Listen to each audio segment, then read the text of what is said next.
Once again, Christian greetings to all our valued listeners and viewers throughout the whole world.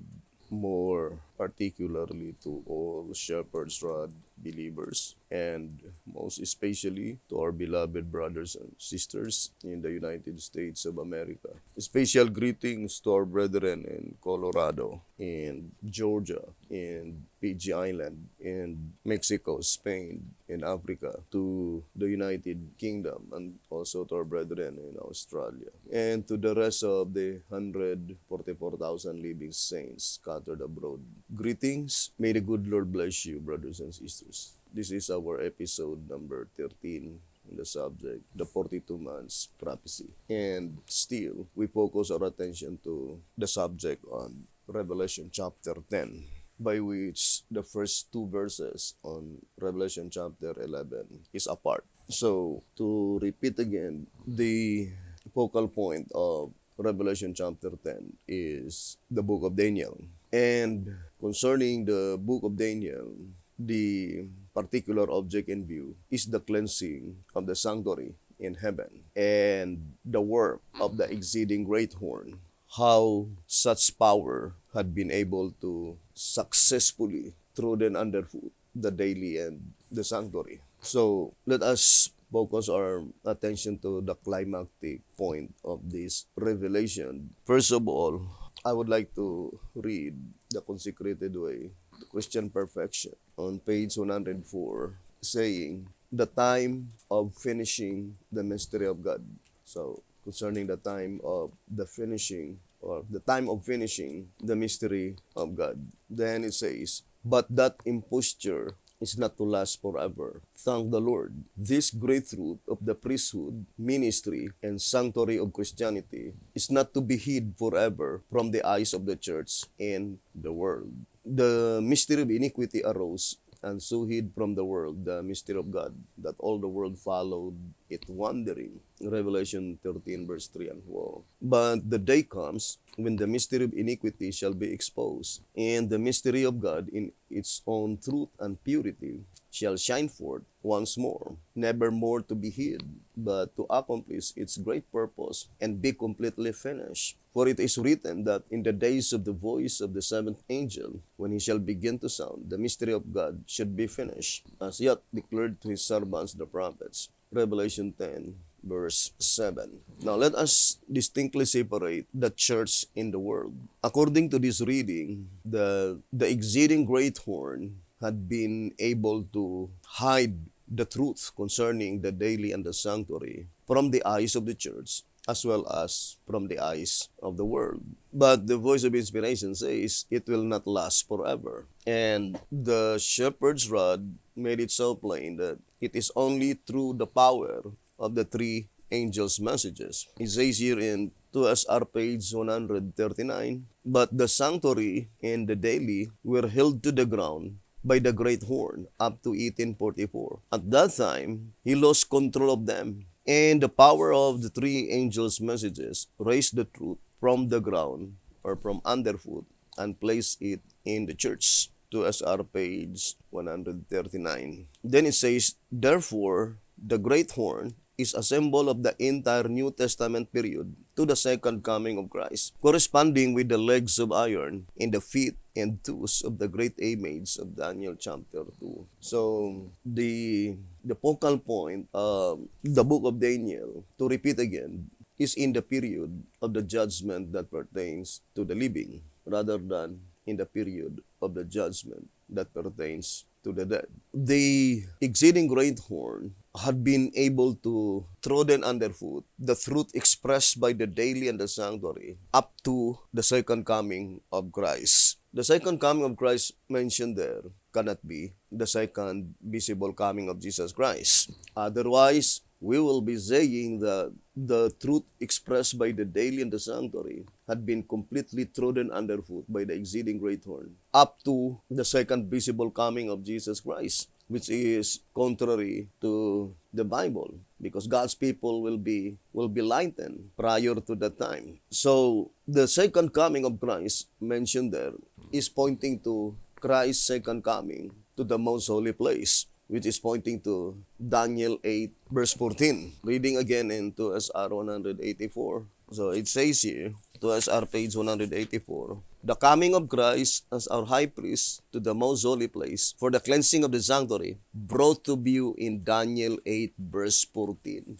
Or the coming of Christ brought to view in Daniel 8 verse 14 is Christ's invisible coming to the most holy place. So the coming of Christ in October 22, 1844 is only the groundwork, not the particular object in view, because that is the first coming of Jesus Christ to the most holy place. And in the writings of Sister White used the term Christ's return, which is plainly indicating that Jesus Christ left the place and then returned. So let us read again. Volume 2, 190. What time is he referred to? Not to the revelation of Christ in the clouds of heaven to find a people asleep. No, but to his return from his ministration in the most holy place of the heavenly sanctuary, when he lays off his priestly attire and clothes himself with the garments of vengeance. And when the mandate goes forth, he that is unjust, let him be unjust still, and he which is filthy, let him be filthy still.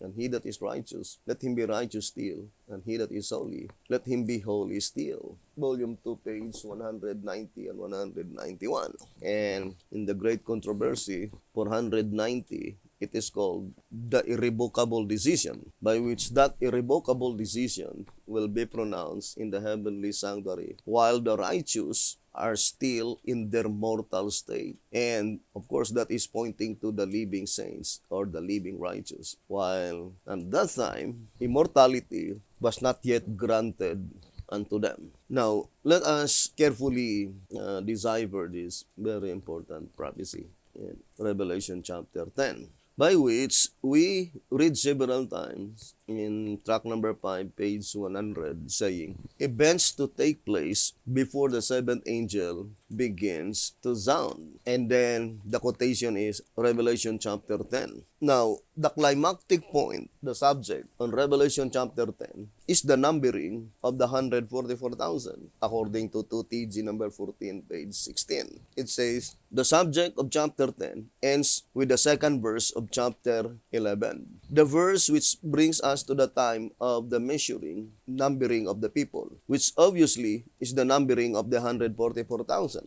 Revelation chapter 7, verse 3 to 8. For they are the only numbered company of people in the thread of prophecy. Thus it is that chapter 10, including verses 1 and 2 from chapter 11, begins at the time of the end and ends with the numbering of the 144,000. So the climactic point of the subject in chapter 10 ends with the numbering of the 144,000. So what does the accurate significance of such term, numbering of the 144,000? But we need to establish the absolute fact that the entire subject of Revelation chapter 10 is pointing only to many nations, many people, perfectly corroborating to the statement in 2TG 14:16, because the many nations, the many people, they are the 144,000 living saints. So exactly the many nations must be pointing only to the 12 nations, the 12 tribes of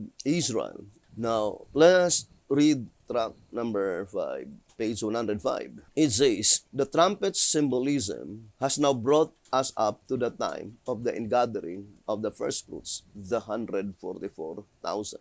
The trumpet mentioned here is the sixth trumpet, because the sixth trumpet covers the entire description from Revelation 9:14 to Revelation 11:14. But we segregate the sixth trumpet into 3 divisions, right? Revelation 9, I would like to enumerate one by one. The first division is Revelation 9, verse 14 to verse 21. And then Revelation 10, verse 1 to 11, and 11, 1 and 2. And then Revelation 11, verse 3 to verse 14. But we need to finish first this portion, Revelation chapter 10. Or let us distinctly separate the subject on Revelation 9:14 to 21 and Revelation 11, verse 3 to verse 14. Let us focus first our attention to the subject on Revelation 10, verse 1 to 11, including the first two verses of Revelation chapter 11. Now,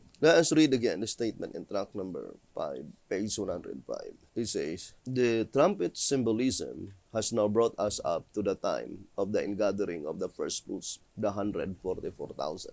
That is Revelation 11, verse 2.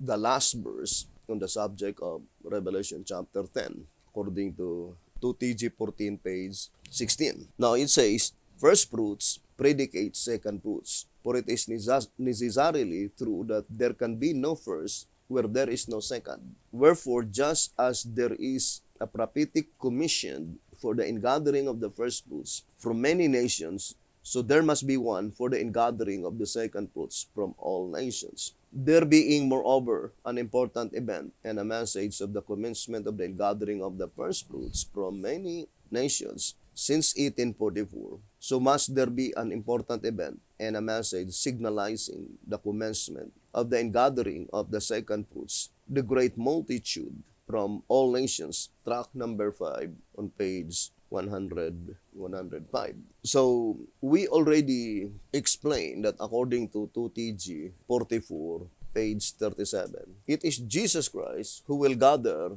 the 144,000 living saints. So, 2TG 44, page 37, saying, "Who gathers the first fruits if the first fruits gather the second fruits?" Let us find our answer by reading Revelation 14:14 to 19. And then it says, "Here we are again told that there are two reapings, one by the Son of Man and another by an angel. The reaping by the Son of Man precedes the reaping by the angel. The Son of Man therefore gathers the first fruits." 2TG 44, page 37.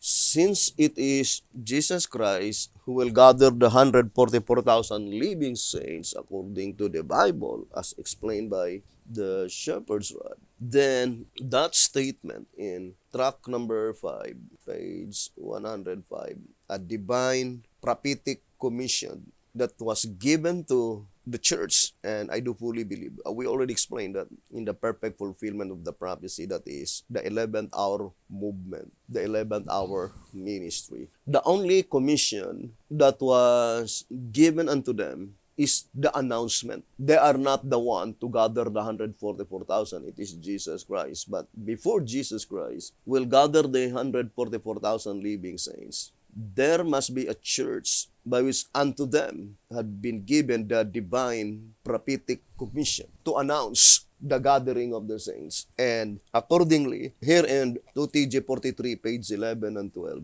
it says, "Moreover, since the announcement of the separation of the saints from the sinners originates with the 11th hour servants." So, the 11th hour servants, the 11th hour ministry, they are not the one who will separate the saints. The saints mentioned here is the living saints, the 144,000 living saints. It is Jesus Christ who will separate the saints. The only commission that was given unto them is to announce, and undoubtedly, only those who responded to the call. In track number 8, page 21, it says, "Those who give implicit heed to the call shall have an irresistible desire to come fully into line, and to have the Lord separate them from sin and sinners." So it is the Lord that will separate them. But the statement "to have the Lord," meaning they allowed the Lord, they permitted the Lord.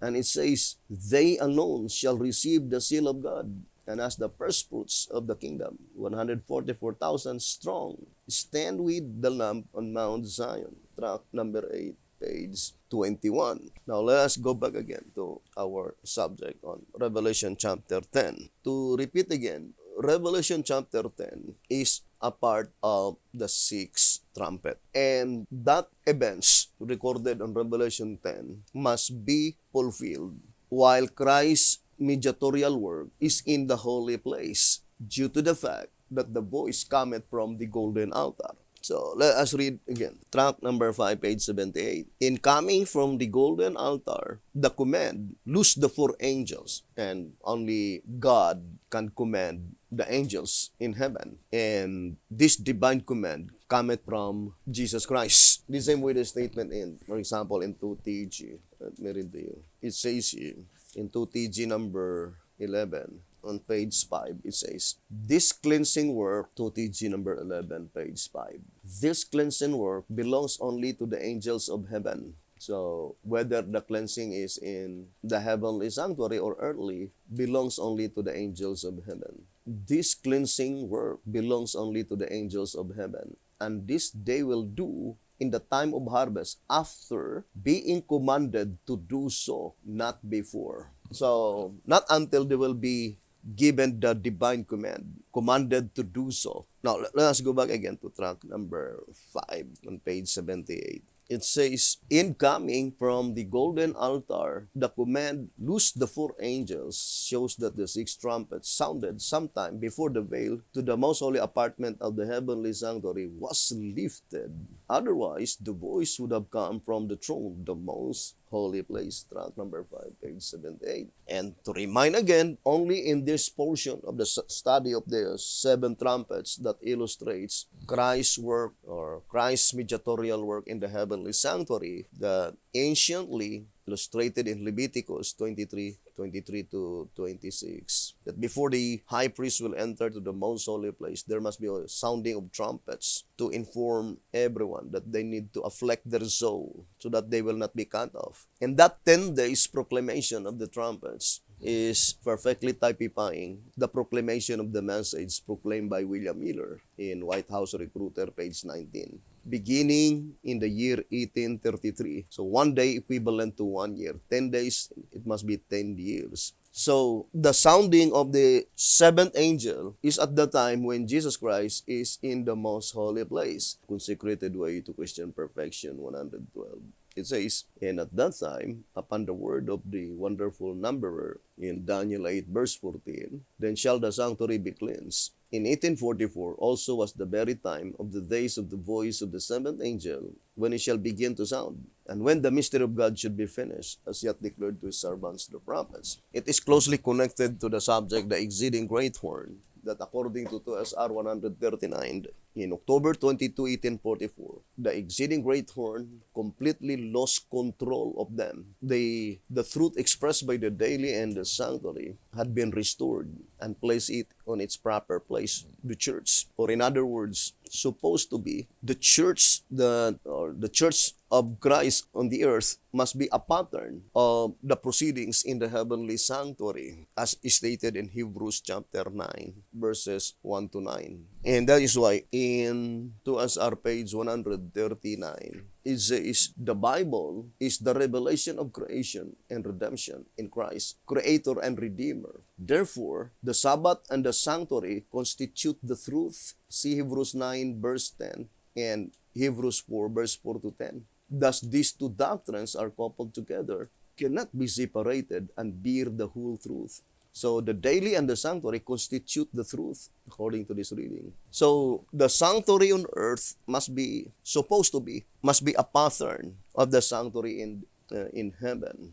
But during the dark ages of religion, not only during the dark ages, but even on the early date of the 1st century, according to the Great Controversy, page 49, the power of the exceeding great horn already creeping into the church, and Christ's mediatorial work in the heavenly sanctuary became obscured, or the church is no longer discussing Christ's priesthood in the heavenly sanctuary. But in this study, it is even more particularly pointing to the 144,000 living saints, because they are the only one that had been described in the Bible, that they follow the Lamb whithersoever he goeth. Or in other words, they have a complete information, complete understanding where is the specific place of Christ's mediatorial work. And the mere fact that in Matthew 24 verse 15,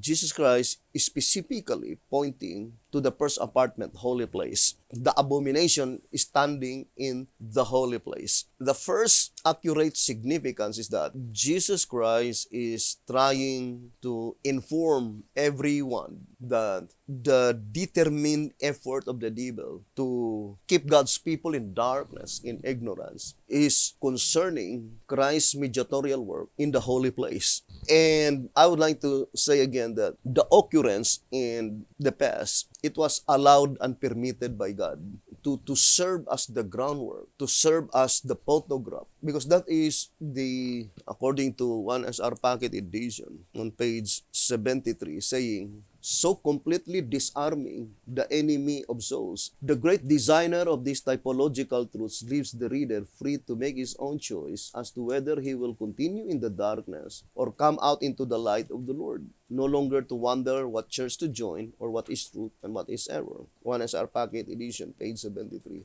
And in 2SR 267, the Shepherd's Rod called it the Great Searchlight, the typological truths employed by God to completely disarm the enemy. So God allowed that occurrence in reality for the good of the people in the last generation. The particular object in view, the saints that will no longer to taste death, the 144,000 living saints. It says here in 1SR Packet Edition, page 58. But now at the appointed time, He Himself reveals their significance to the very people for whom they were originally and especially designed. And who are they? That is the saints that will no longer to taste death. It says here in 1SR Packet Edition, page 74, Ezekiel was commanded to engrave a city upon a tile and to name it Jerusalem. The material on which the city was to be engraved, the being everlasting, it says, not subject to decay. It denotes that the city in vision is one that will stand eternally, a people that shall never die.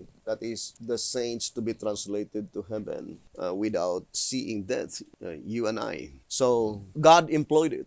And that is why B.T. Hotel says we need to estimate the value of such photograph because thousands of lives had been sacrificed just to work out the picture. According to 1SR page 66. Think how great the price to work out the picture. The lessons to be derived from these great examples are far greater than we have ever realized. Many thousands lost their lives to produce the picture with the intention that many more thousands would be saved than those who perish. Let us therefore carefully study into the lessons that were intended for our learning and admonition. 1SR page 66. So that picture, the value is cannot be estimated. And that's why there is an admonition in, I think, 2SR saying, we should not despise types. 2SR page 100, 154. Let us not despise types. For that picture, the value cannot be estimated.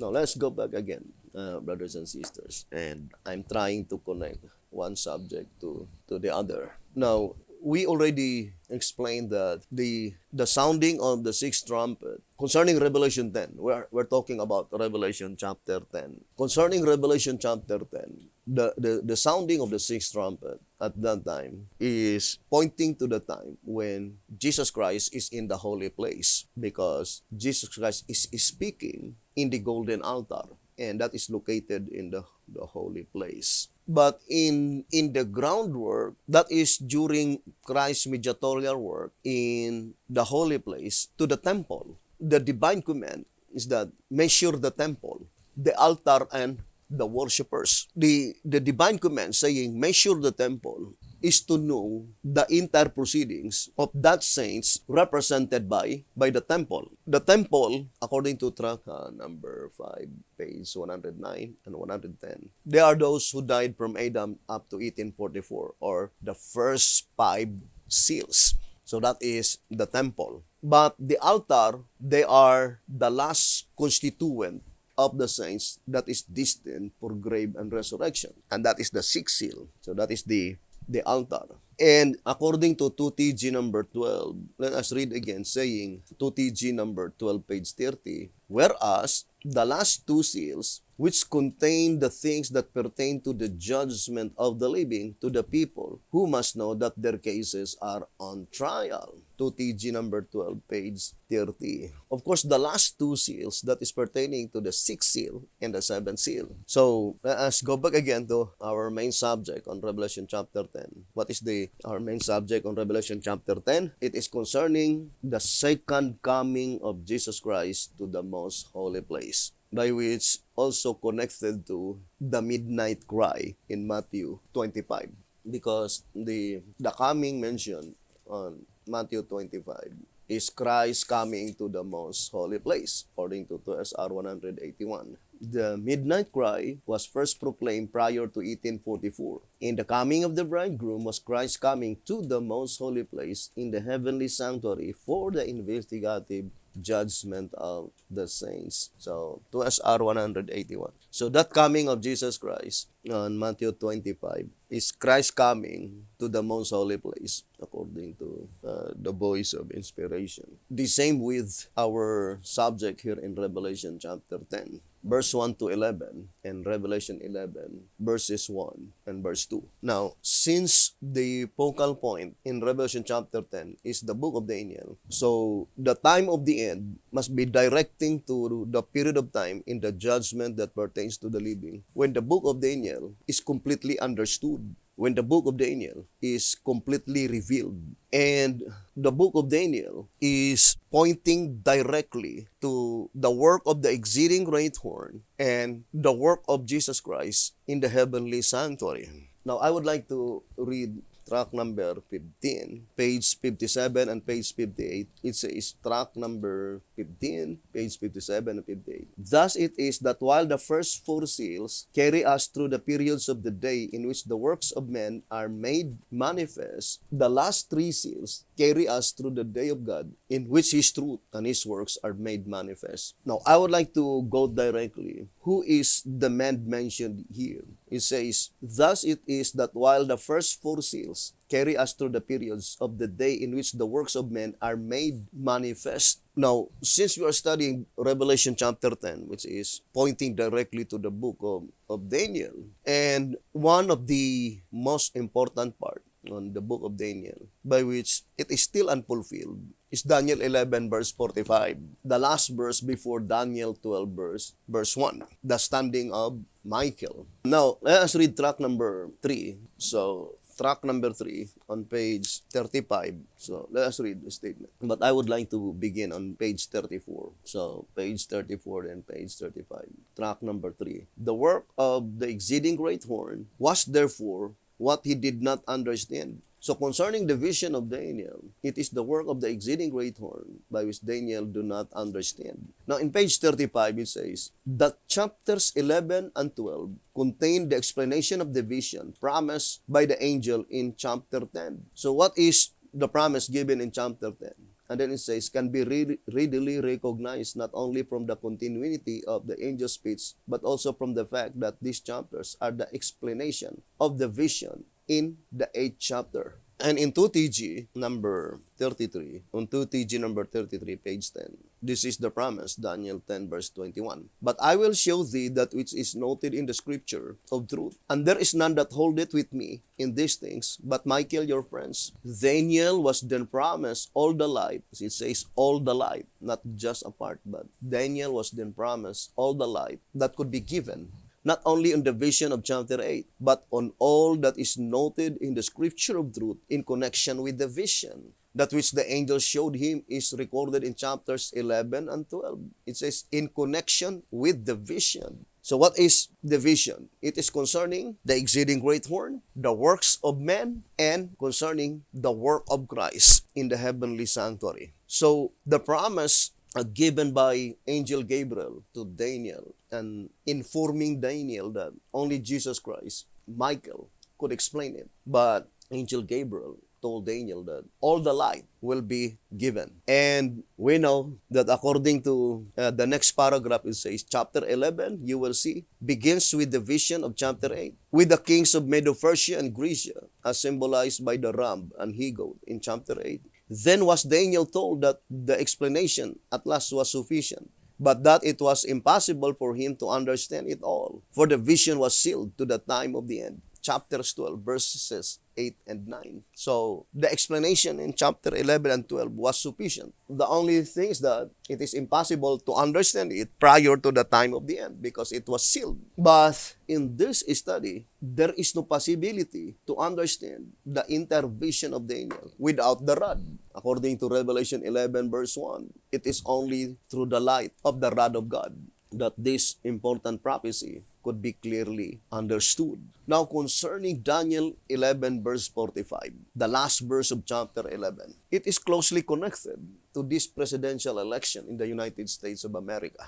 It doesn't matter whoever wins, brothers and sisters. The absolute fact is that this is the last and the final presidential election of the United States of America. There will be no more presidential election. Now, I would like to read 2 SR 151. It says, the idea that the papacy is called the beast is altogether wrong. The papacy is represented by symbols on two different beasts. First, on the nondescript beast of Daniel 7, by the little horn, having eyes like the eyes of a man, and a mouth speaking great things. Second, on the leopard-like of Revelation chapter 13, by the head that was wounded to death. These beasts are universal, representing the entire world in their time, both civil and religious. Therefore, it could not be said of either beast, it is a man.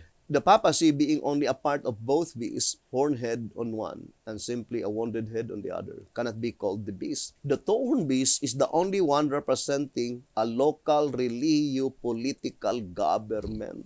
Do not forget that statement. Religio-political government. That is church and state government. It says, therefore of him alone can it be said, it is a man. That statement, therefore of him alone can it be said, it is a man.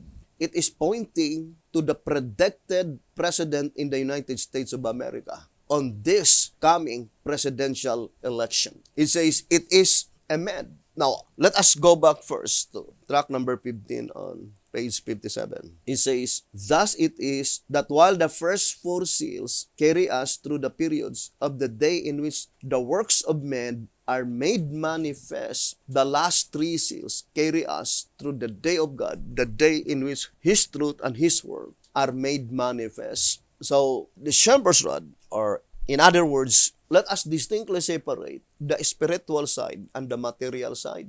When the material side appear on the scene and we are in total darkness concerning the spiritual side, then we are among the people by which we are already subject to be misled. That statement in 2 SR 100, let's read. 153, it says, the time of that wholesale deception is at hand. It will take more than great knowledge of theology to escape the most powerful trap His Satanic Majesty has ever devised. That wonderful miracles will be convincing, and the apparently genuine spirit of worship will bring deep conviction upon those who are subject to be misled. And who are those people who are subject to be misled?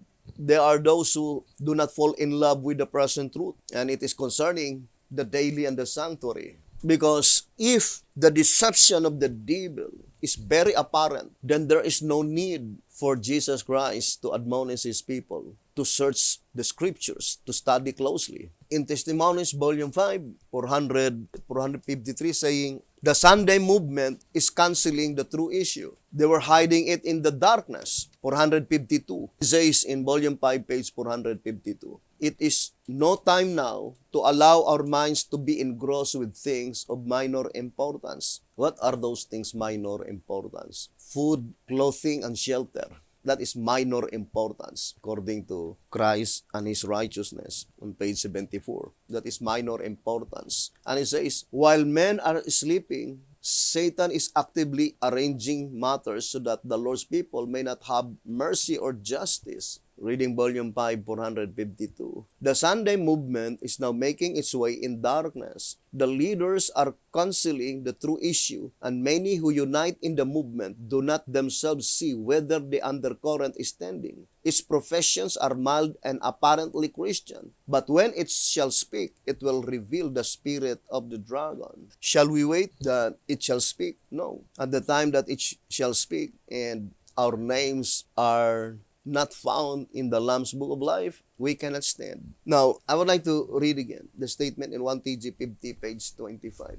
It says, we see that if we do not fall in love with the truth, deception is inevitable. No, none are deceived by coming in contact with error, for we are in contact with it anyway from the time we are born to the time we die. But everyone who does not love the truth, what is the truth? The daily and the sanctuary. To SR 139, it says, but everyone who does not love the truth is sure to be deceived, regardless what he may do to avoid it. Regardless. Once our names will not be found written in the Lamb's Book of Life, we are already subject to be misled, regardless how we may do to avoid it, because only God can protect us, and God will not protect anyone whose names are not found written in the Lamb's Book of Life. And the Bible is very plain in Revelation 13 on verse 8. And all that dwell upon the earth shall worship him. Shall worship him. That is the devil or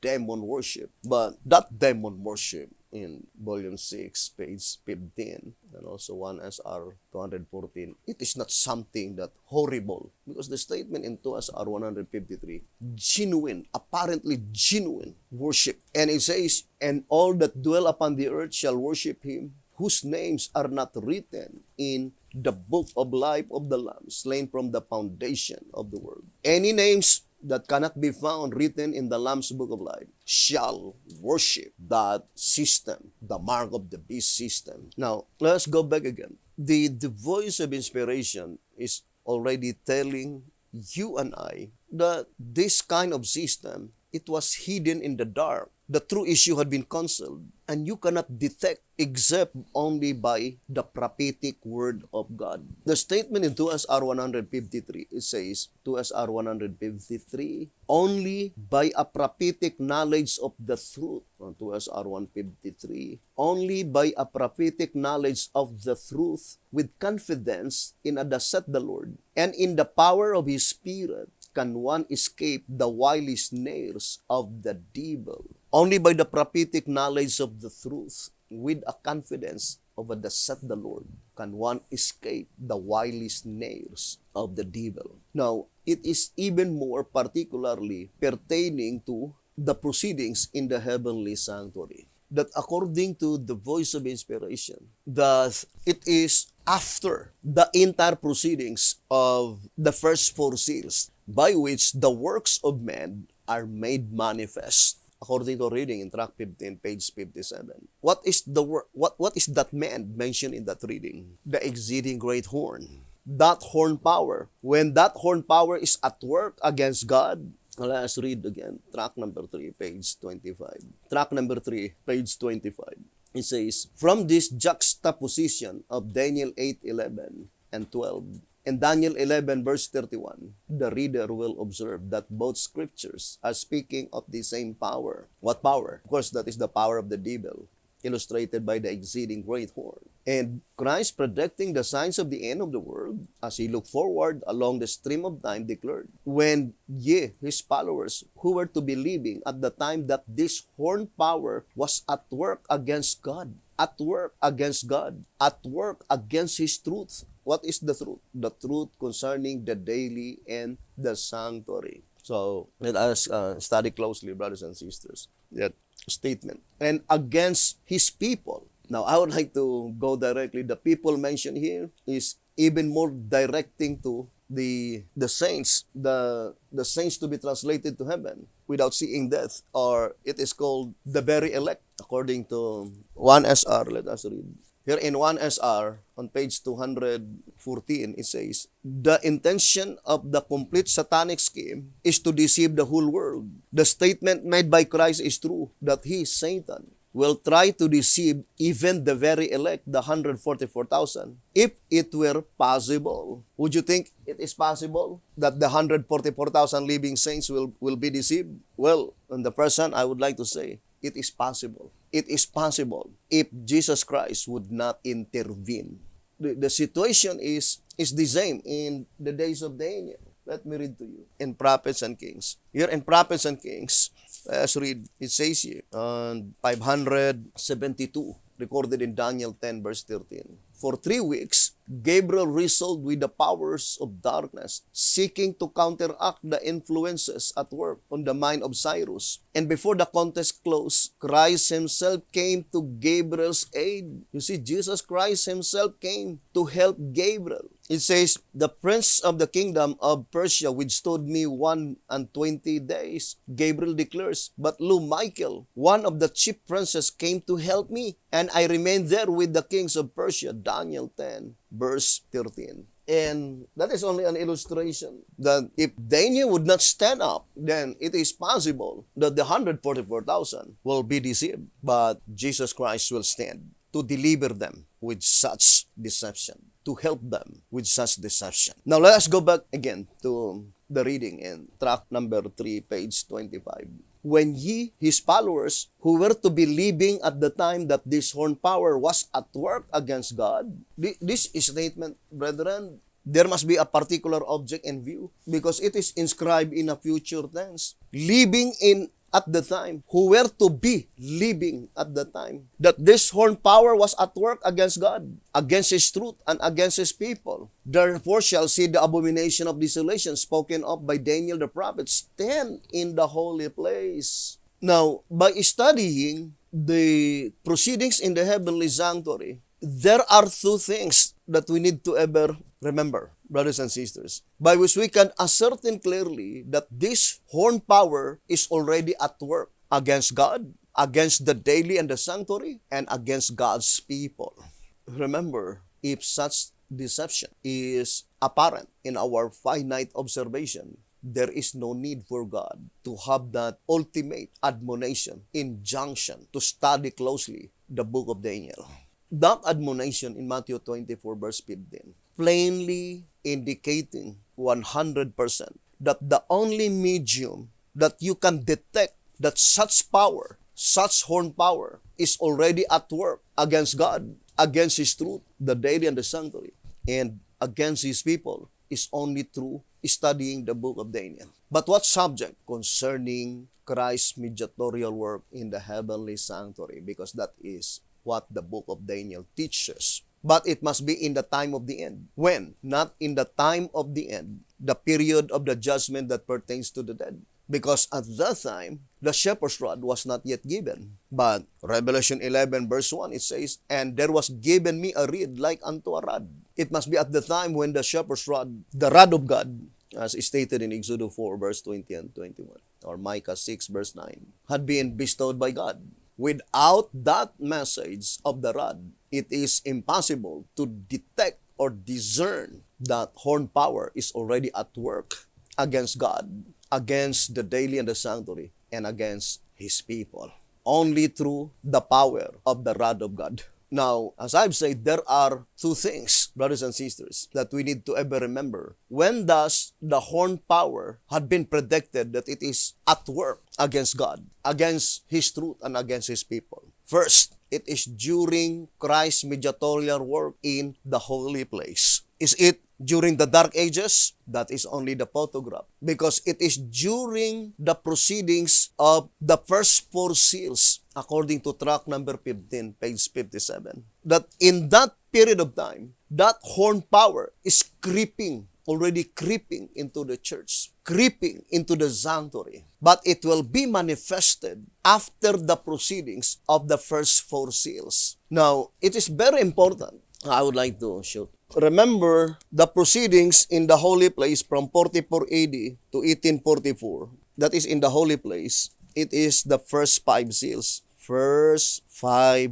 seals. Therefore, it cannot be the fulfillment of tract 15, page 57, because it says the first 4 seals. Now, the proceedings from 1844 to 2011, it is the proceedings of the first 4 seals. Is it during this period of time? No. Why? Because Jesus Christ during this time is in the most holy place. That horn power is at work against God, against His truth, and against His people during the time when Christ is in the holy place. So it could not be here because Jesus Christ at this time is in the most holy place. It could not be here. Yes, Jesus Christ is in the holy place during this time, but the proceedings is first 5 seals. So it must be from 2011. Because in 2011, Jesus Christ is in the holy place for the proceedings of the altar and the worshipers. But it must be after the proceedings of the first 4 seals. Then for sure, at that time, that horn power is already at work.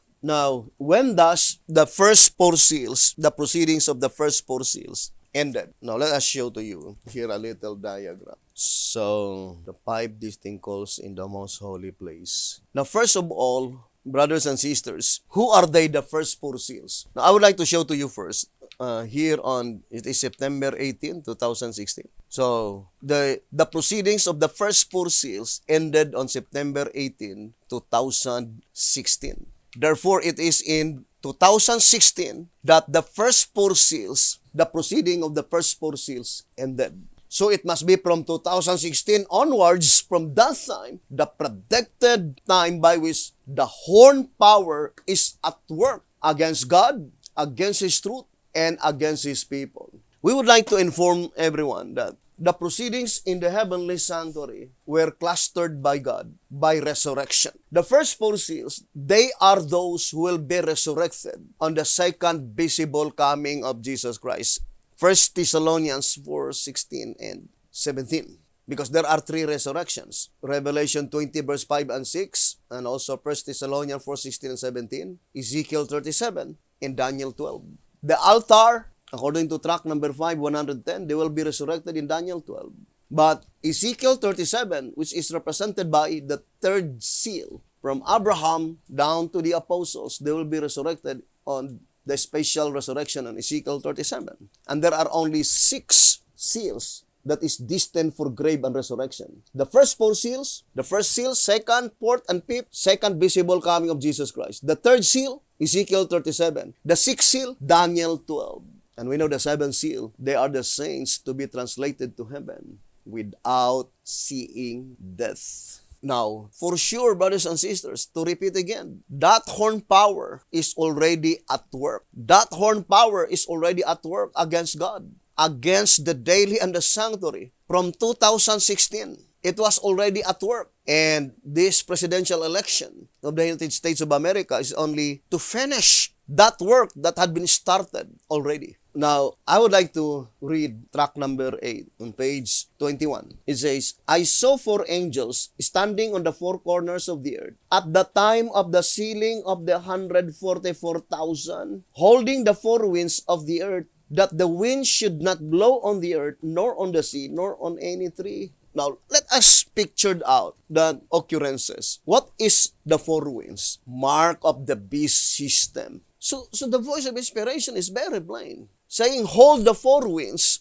it must be at the time when that system are already in existence. Or it can be simply understood that the term 4 winds must be pointing to the time when that bill became a law. And to hold its implementation. It cannot be called winds at the time when it is still a bill. Now, the Bible is very plain, right? Let us read. In Revelation 13. Let us read. Revelation 13 I would like to go to verse 15. Revelation 13 verse 15. And He had power to give life. You cannot use the term give life if it was not dead.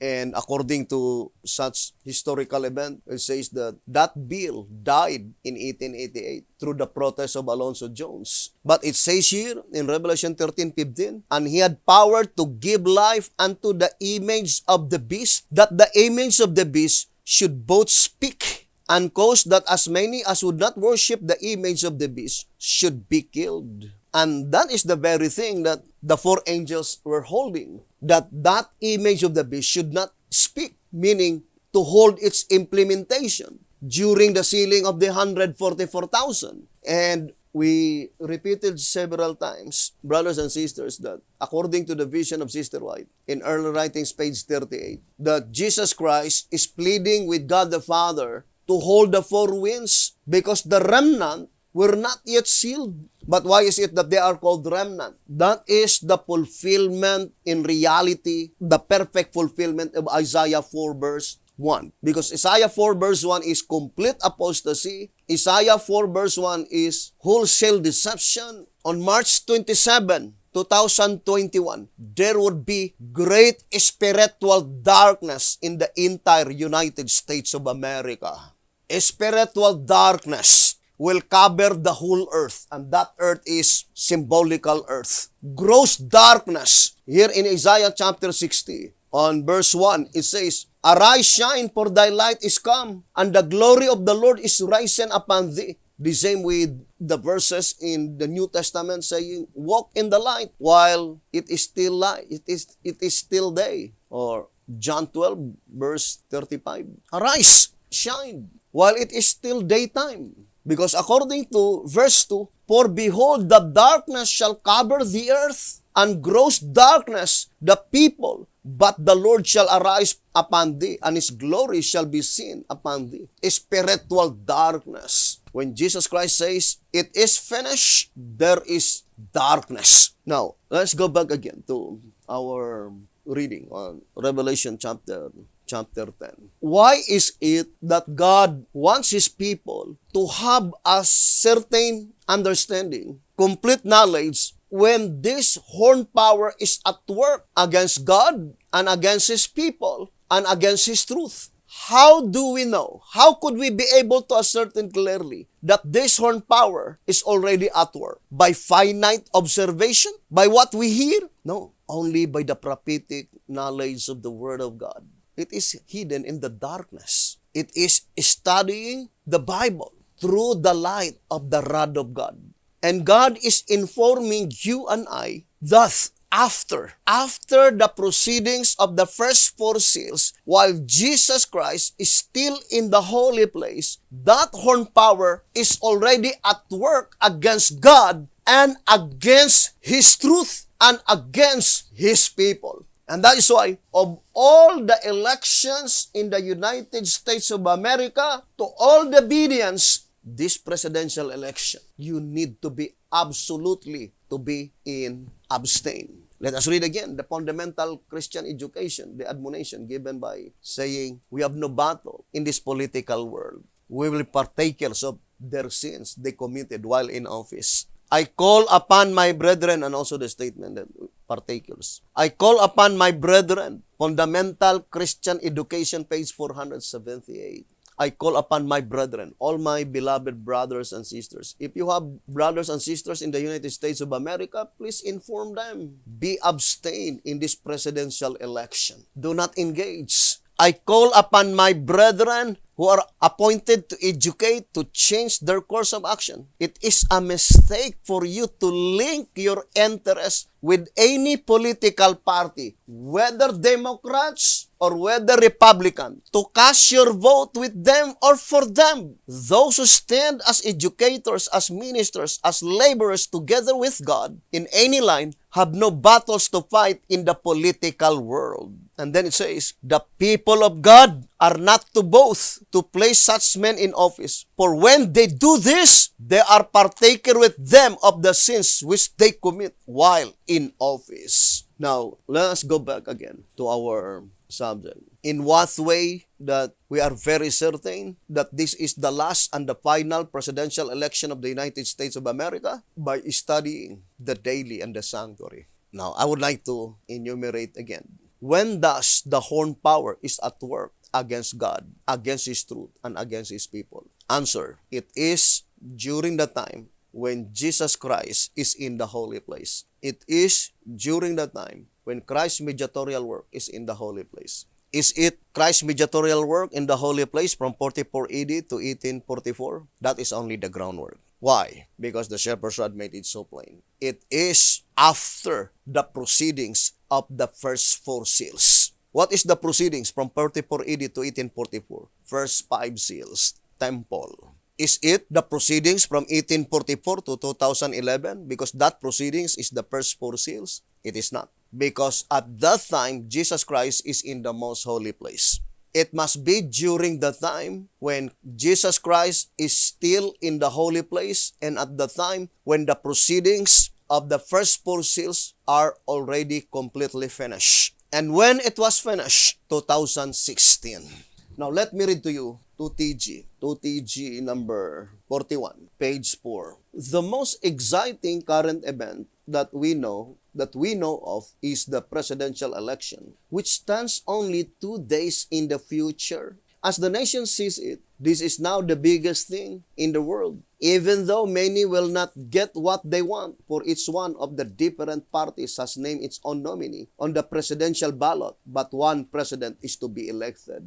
And maybe you can watch in YouTube or I think the Republican Party, they are trying to emphasize July 6. I think July 6. Because according to them, that is the time by which that party had been established, the Republican political party. And in reality, there is a close connection with the proceedings in the heavenly sanctuary. Now, notice, to repeat again, brothers and sisters, B.T. Hotep says that the presidential election stands only 2 days in the future. I've asked many Davidian Bible workers, when I asked them, what does it mean by 2 days in the future? Here in 2TG 41, page 4. And then immediately told me that is from the time B.T. Hotep wrote the statement, then 2 days, that is the presidential election of the United States of America. Then I look at page 3, it was written November 6, 1948. November 6,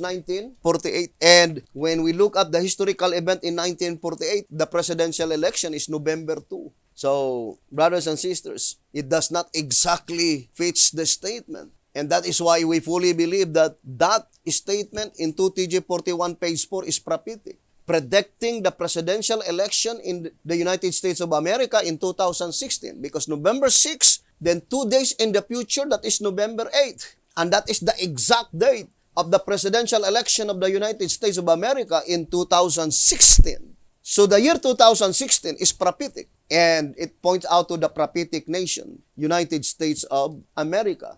Now, ponder deeply, brothers and sisters. 1948, the statement here, November 6, 1948. We will show to you some phenomenon, the presidential election in United States of America. We have that comparison, 1948 and 2016. Look at, brothers and sisters, 1948, that is leap year. 2016, that is leap year. Now, in January 26, 1948, the supermoon appeared on Monday. November 14, 2016, the supermoon appeared on Monday. Would you think that is just a mere happenstance? How many years from the call of Abraham to the baptism of Jesus Christ? That is 1,948 years, brothers and sisters. 1,948 years. This 1917, that is the time that Abraham left Haran, but 1921 BC is the time by which he left Ur.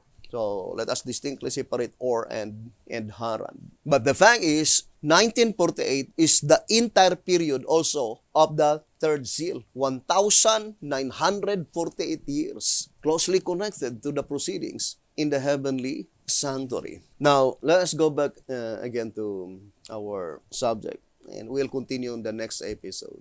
The divine command in Revelation 9:14, it says, saying to the 6 angels which had the trumpet, loose the 4 angels which are bound in the great river Euphrates. Loose the 4 angels which are bound in the great river Euphrates. That is the divine command given by Jesus Christ to the 6 angels. And the time when Jesus Christ gave the divine command to the 6 angels, Jesus Christ is in the holy place, in the golden altar. But notice, the 4 angels which are bound in the great river Euphrates, that is in Revelation 11 verse 3, not Revelation 11 verse 2. What is Revelation 11 verse 1 and 2? The climactic point is the 144,000 living saints. And they were in bondage in Egypt. And where we could found in Revelation 11, brothers and sisters, that God's people had been bondage in Egypt. that is found in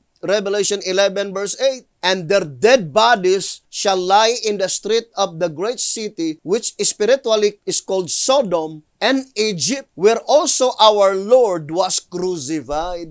So Sodom and Egypt could not be the Euphrates in Revelation 9:14, because Euphrates, that is the river of Babylon. The river of Egypt is Nile. And it is directly pointing to the 144,000 spiritual Israel, because the literal Israel, they went out of Egypt, and the spiritual Israel, the 144,000, will come out of Egypt as well. So let's read 1SR. 1SR page 101. It has been made clear that Israel after the flesh is a photograph of Israel by the promise. In the Exodus movement, all the tribes went out of Egypt. If this is a photograph of Israel by the promise, then all the 12 tribes must come out now as well. 12 tribes must escape the ruin of Ezekiel 9, death of the firstborn, and Isaiah 63, the Red Sea. The number of them is said to be 12,000 from each tribe, making a total of 144,000.